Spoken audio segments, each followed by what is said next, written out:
RRR was released on March 22nd, 2022 to raving reviews for its co-writing and direction from S.S. Rajamouli.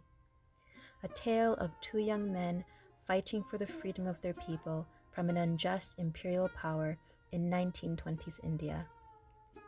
It almost sounds too good to be true, but what if I told you that this movie was loosely based on events that really did happen? Khomaram Bheem and Alluri Sitarama were two of many revolutionaries who fought for the dignity of their people. Although they never actually met and became friends, they were individuals who wanted to help their fellow countrymen and were equally willing to die to see that mission accomplished.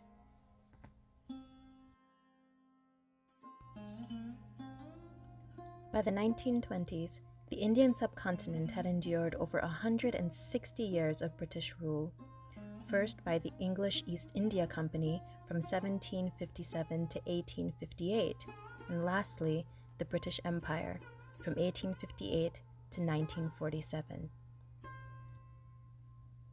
In order to understand how the British gained so much power in the Indian subcontinent, one has to first look at the Mughal Empire and its eventual relationship with the East India Company. The Mughal Empire was established in the 1520s in modern-day Uzbekistan, and with backing support of the Afavid Empire of modern-day Iran and the Ottoman Empire of modern-day Turkey, the Mughals invaded India and conquered the Delhi Sultanate before expanding and taking over the areas of northern India. Portuguese, English, French, Dutch, and Danish companies had built factories in India at the time, with the English East India Company emerging as the most successful, therefore the most attractive for Mughal elites to ally themselves with in the 1600s. The Mughal elites found it beneficial to form these alliances with the East India Company in order to gain access to foreign resources, technology, and military that they could use for their own political self-interest and imperial expansion. In exchange, the Mughals gave the East India Company a monopoly in the subcontinent. By the 1700s, the Mughal Empire would come to dominate most of the Indian subcontinent, and the East India Company had been given free range to do pretty much whatever they pleased.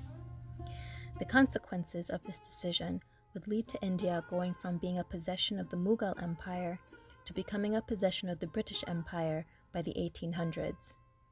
One can correctly surmise that the native populations of India, who had to contend with the major consequences of this mass extraction of their resources, had been quite dissatisfied with how they had been treated for quite some time. Alluri Sitarama Raju and Khomaram Bheem were two of the many Indian revolutionaries who rebelled against this tyranny.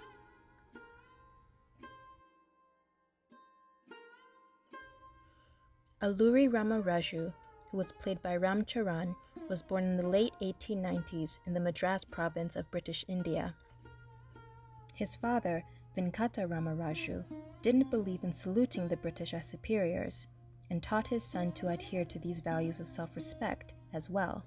Sadly, Alluri's father died when he was around 8 years old. During his teenage years, Alluri was a gifted equestrian. He developed a love for riding his uncle's horses and would visit various Indian tribes who lived in the hill country. He took a profound interest in understanding the hardships that tribal communities faced under British rule. One of the most influential relationships Alluri had in his youth was his friendship with a girl named Sita. They were so close that when she died young, he incorporated her name into his as a way of keeping her memory alive, and changed his name from Alluri Rama Raju to Alluri Sitarama Raju. As he grew into adulthood, Alluri, having already spent time understanding the plight of these various tribes, began to advocate for them. He requested that officials stop exploiting the tribal communities, restricting their rights to use forest land to provide food for themselves, and taxing them excessively. These requests constantly fell on deaf ears, and Alluri eventually decided that the only way to protect the vulnerable from the British Raj was to begin a rebellion against it. In preparation for this rebellion, Alluri began prioritizing education among these various tribes and ensuring that they understood what their rights were and how to use those rights to further their cause. The stage had been set, and on August 22, 1922, Alluri led 500 troops in raiding and plundering police stations. The spoils of these raids included 26 muskets and 2,500 rounds of ammunition.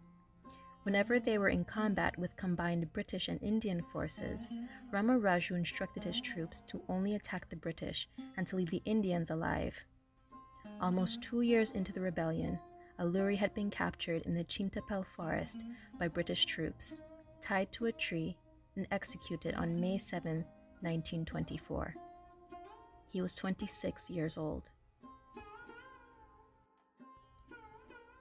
Khomaram Bheem, who was played by N.T. Ramarao Jr., was born in the early 1900s in the Hyderabad state of British India. His family was part of the Gond tribe, and he grew up seeing firsthand the suffering that commercial greed had caused in his community. The Gond had been enduring cruelty from the Hyderabad state, a viceroyalty of the Mughal Empire that had become a protectorate of the British. Armed with the military backing of the British, the Hyderabad state had been exploiting various tribal communities, including the Gond, imposing excessive taxes and hurting those who couldn't make the payments. As a result, the Gond began migrating in search of refuge from this mistreatment. Assigned authorization as forest officials, feudal lords, businessmen, and police constantly patrolled the forest regions in search of these tribal communities to impose taxes on, and Khomaram's father was tragically killed in an altercation with a forest official. In October 1920, Khomaram became a man on the run when he took an official's life. He was eventually arrested for his association with a labor union and put in jail, only to escape a few days later. He decided to advocate for those being mistreated by the Hyderabad state by lobbying its leader, but he was ignored. By this point, the despair of his people and the failure of authorities to help them made Khomaram so frustrated that he decided to form an army and organize an armed revolution against the Hyderabad state and the British Raj. He also formed a secret relationship with the illicit Communist Party of India and started to form a guerrilla army by teaming up with various tribal leaders. In 1928, he began a war campaign that would last for the next 12 years. His goal was to acquire land rights for the Gond, to make the officials leave these forests, never to return, and finally, to help the Gond become an independent kingdom unto itself. After over a decade of tireless fighting to see his goals achieved, Khomaram Bheem died during an encounter with police in 1940. He was 39 years old.